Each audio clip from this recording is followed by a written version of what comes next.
Good morning friends. पिछली video में हम लोगों ने आइसोसेल्स ट्रायंगल की कुछ प्रॉपर्टी कॉम्प्लेक्स प्लेन के ऊपर देखे थे। तो आज हम लोग उसी कॉम्प्लेक्स प्लेन में एक सर्कल को कैसे रिप्रेजेंट किया जाता है उसके बारे में देखेंगे। तो आज का टॉपिक है equation of circle in a complex plane. तो मान लेते हैं कोई भी एक अर्गन डायग्राम में यहाँ पर Z0 एक पॉइंट है और ये जो लाइन सेगमेंट है इसका डिस्टेंस और लेंथ r है और ये कोई एक z पॉइंट में जाकर खत्म हो जाता है। तो ये डिस्टेंस को कंसीडर करके और q बिंदु को सेंटर बना के हम एक सर्कल ड्रॉ कर सके तो यहाँ पर PQ जो होगा वो सर्कल का रेडियस होगा। और ऐसे ही एक सर्कल को हम लोग कॉम्प्लेक्स प्लेन में डिफाइन कर सकते हैं। तो इसका जनरल इक्वेशन हो जाएगा z माइनस Z0 का मॉड इक्वल्स टू r।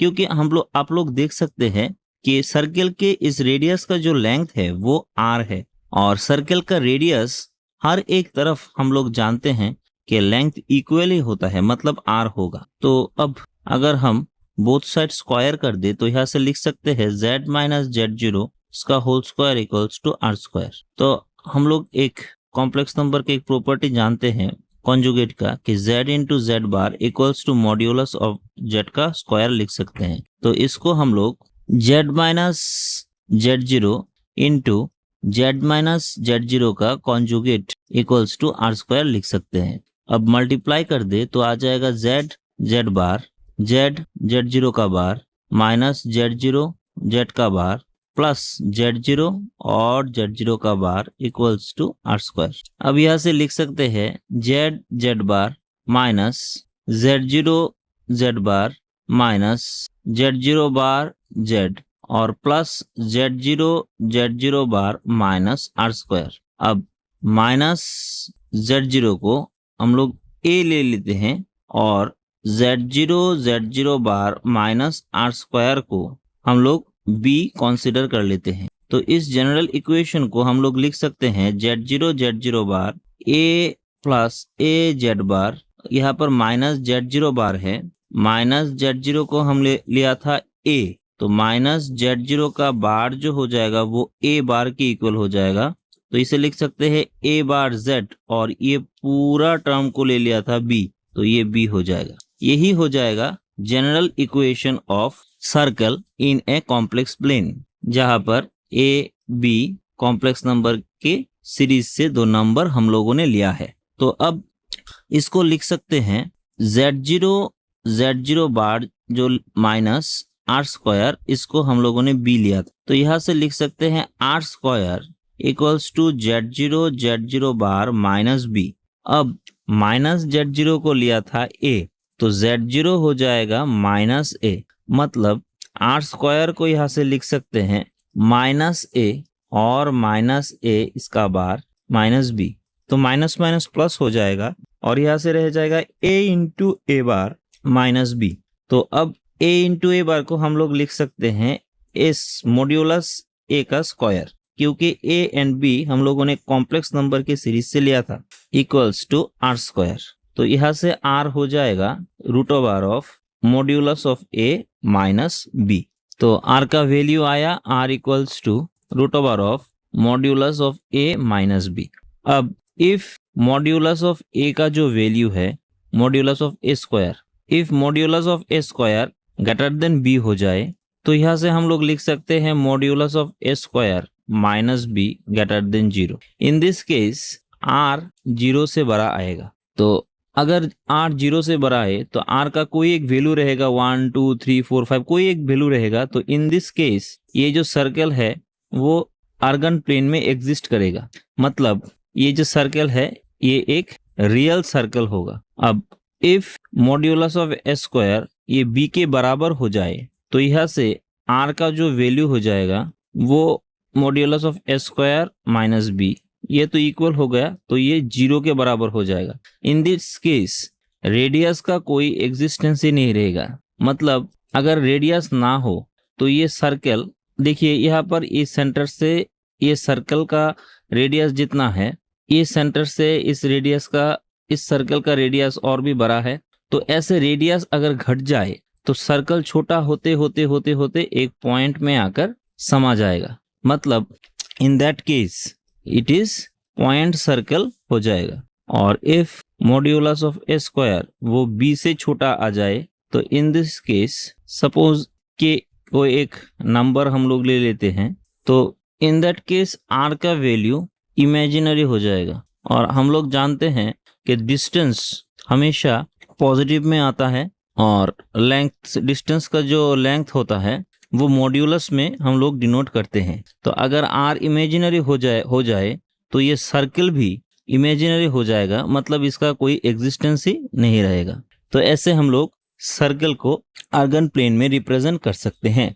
तो अब एक और प्रॉपर्टी देख लेते हैं सर्कल का, मतलब एक सर्कल का अगर डायमीटर हम लोग जाने, उस डायमीटर को यूज करके हम कैसे एक सर्कल की इक्वेशन को निकाल सकते हैं, वही हम लोग अभी देखेंगे। तो वो टॉपिक है diametric form of circle in complex plane. तो मान लीजिए यहाँ पर एक कॉम्प्लेक्स प्लेन में एक सर्कल दिया गया है जिसका डायमीटर हम लोगों को पता है, जिसे हम az1 एंड bz2 से रिप्रेजेंट कर सकते हैं।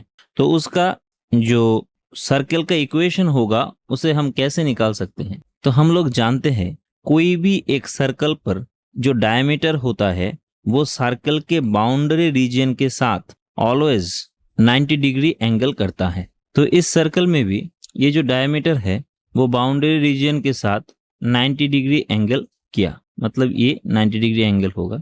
ये हमने प्रॉपर्टी जानते हैं angle in a semi circle. तो अब ये एक ट्रायंगल फॉर्म हुआ, जिस ट्रायंगल में एंगल APB जो है वो π/2 है। अब AP line segment anti clockwise 90 degree घूमकर BP के ऊपर कोइंसाइड होता है। तो यहाँ से हम लोग लिख सकते हैं argument of Z2 - Z by Z1 - Z equals to π/2। हम लोग बोल सकते हैं कि एक कॉम्प्लेक्स नंबर जो Z है उसका आर्गुमेंट अगर π/2 है तो ये complex number R into iota के बराबर आ जाता है, मतलब ये कॉम्प्लेक्स नंबर एक पूरा इमेजिनरी नंबर बन जाता है। इसका जो रियल पार्ट है वो एलिमिनेट हो जाता है। तो यहाँ से हम लोग बोल सकते हैं कि Z2 - Z by Z1 - Z purely imaginary. और कोई एक कॉम्प्लेक्स नंबर अगर प्योरली इमेजिनरी हो कि Z प्लस Z का कॉन्जुगेट इक्वल्स टू 0 के बराबर हो जाएगा। क्यों? क्योंकि Z को अगर x प्लस IY कोई एक कॉम्प्लेक्स नंबर ले ले तो यहाँ से इसका conjugate x minus iota y equals to 0 हो जाएगा। तो यहाँ से आयोटा y कैंसिल और 2x इक्वल्स टू 0 और x इक्वल्स टू 0, मतलब Z हम लोगों ने लिया था x प्लस आयोटा y। तो यहाँ से रियल पार्ट जो है वो 0 हो जाएगा, मतलब ये पूरा एक इमेजिनरी नंबर बन जाएगा। कॉन्वर्सली हम लोग बोल सकते हैं कि कोई एक नंबर अगर प्योरली इमेजिनरी है तो उसको हम लोग Z प्लस Z का कॉन्जुगेट इक्वल्स टू 0 ऐसे लिख सकते हैं। सिंस ये जो नंबर है वो भी प्योरली इमेजिनरी है तो इसको हम लोग Z2 - Z by Z1 - Z plus Z2 - Z conjugate ले ले पूरे के ऊपर बार और Z1 का bar minus Z bar equals to 0 हो जाएगा। तो अब हम लोग यहाँ से एलसीएम ले ले तो आ जाएगा Z2 - Z इंटू Z1 बार माइनस Z बार प्लस Z2 का बार Z बार और Z1 minus Z equals to 0। तो यहाँ से माइनस को कॉमन ले ले फर्स्ट टर्म से, तो यहाँ से लिख सकते हैं Z माइनस Z2 और यहाँ से भी माइनस को कॉमन ले ले तो लिख सकते हैं Z बार माइनस Z1 बार, माइनस माइनस मिलकर प्लस हो जाएगा। यहाँ से भी Z माइनस Z2 का बार और Z minus Z1 equals to 0। यही हो जाएगा diametric form of circle in a complex plane, diametric form. तो आशा करता हूँ समझ गए होंगे। तो आज हम लोगों ने कॉम्प्लेक्स प्लेन में सर्कल का जो जनरल इक्वेशन है उसके बारे में जाना और डायमेट्रिक फॉर्म के बारे में जाना। नेक्स्ट डे में इसके ऊपर हम लोग कुछ प्रॉब्लम्स देखेंगे। तो अगर ये वीडियो आप लोगों को अच्छा लगे आप लोग लाइक कर सकते हैं और चैनल को सब्सक्राइब भी कर दीजिएगा। तब तक के लिए thank you and good bye.